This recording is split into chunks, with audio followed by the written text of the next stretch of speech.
A sudden silence after days of deafening chaos. A young Germanic warrior stands alone, holding a Roman helmet. At first it looks like a simple scene of victory, but it doesn't sit right, because he doesn't hold it like a trophy, and he doesn't look like a conqueror either. No celebration, no clarity, only stillness. The kind of stillness that arrives when something has already ended, but hasn't yet been understood. His hands are rough, the hands of someone who has survived violence, yet the grip is strangely careful, as if he is not holding an object, but something heavier than meaning itself. The painting is Germanic Warrior Looking at a Roman Helmet, painted in 1902 by Osmar Schindler. And it doesn't show the battle, it shows what remains when the battle stops being visible. The first thing you notice is not the subject, it is direction. Your eye moves without asking permission, from the torso, down the line of sight, to the helmet. The helmet is impossible to ignore. Crimson plume, polished metal, almost unnaturally intact. It doesn't feel like a leftover. It feels like something preserved, not an object, but a condensed civilization, order, structure, discipline, control. Then you return to the warrior. Warm skin, breath, weight, and the contrast stops feeling visual. It becomes conceptual. Not two materials, two logics of existence. One built, one grown. Schindler builds this tension everywhere, even in light. The background withdraws into darkness, almost removing time. The figure remains suspended inside it, not acting, being observed. There is something uneasy about his calm, as if the moment is no longer about aftermath, but about recognition. And then the body itself disrupts expectation. It is not barbaric, it is idealized, classical, as if the categories Rome created no longer hold inside the image. This figure is not an exception in Schindler's work, it is repetition. In David and Goliath, the same body appears, controlled, sculptural, almost silent. But violence was never the subject. What mattered was what comes after. That suspended moment where everything's already decided, but nothing has settled into meaning yet. This painting continues that same obsession, only the world has changed. From myth to history, from symbol to identity. The warrior does not look like someone who conquered, he looks like someone still catching up to what happened, as if meaning is arriving too late.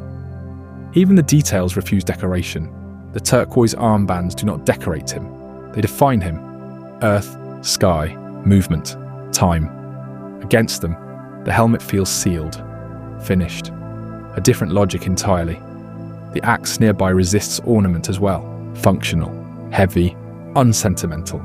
Not a symbol of empire, but of persistence. The fur and feathers pull in the same direction, closer to survival than identity. And slowly, the opposition dissolves. This is no longer a clash of civilizations. It is contact, exchange, absorption.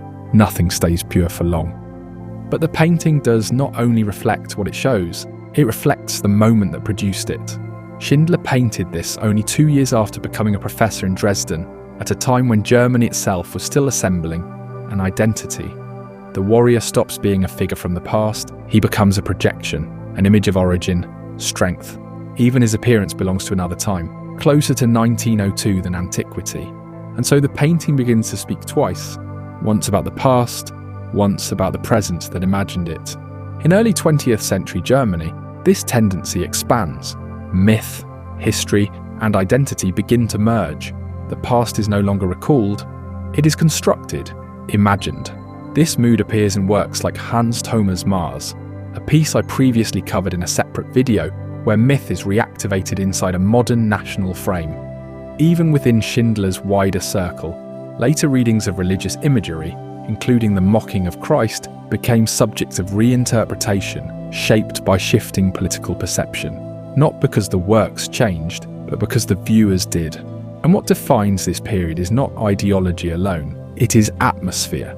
The irony is that Schindler would later teach Otto Dix and George Gross, artists who would dismantle this entire visual language, replacing it with fragmentation, injury, and collapse, as if the image of order had already begun to fracture before history itself did. But the painting doesn't end in history anymore, it continues elsewhere, in the internet. More than a century later, Germanic Warrior with Helmet has left its original frame, and entered a different visual logic entirely.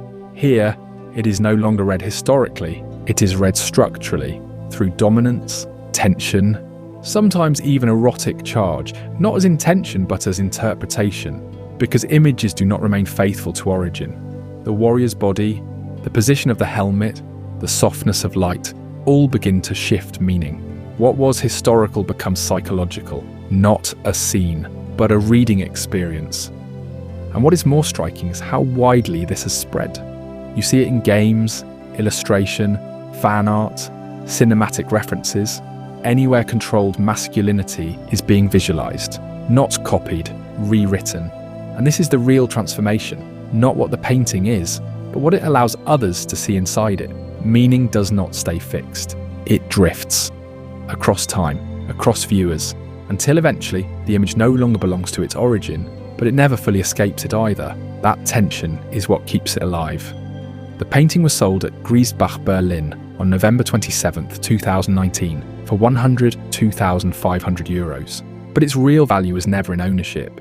It is in the persistence of a single moment. A moment that never fully resolves into meaning.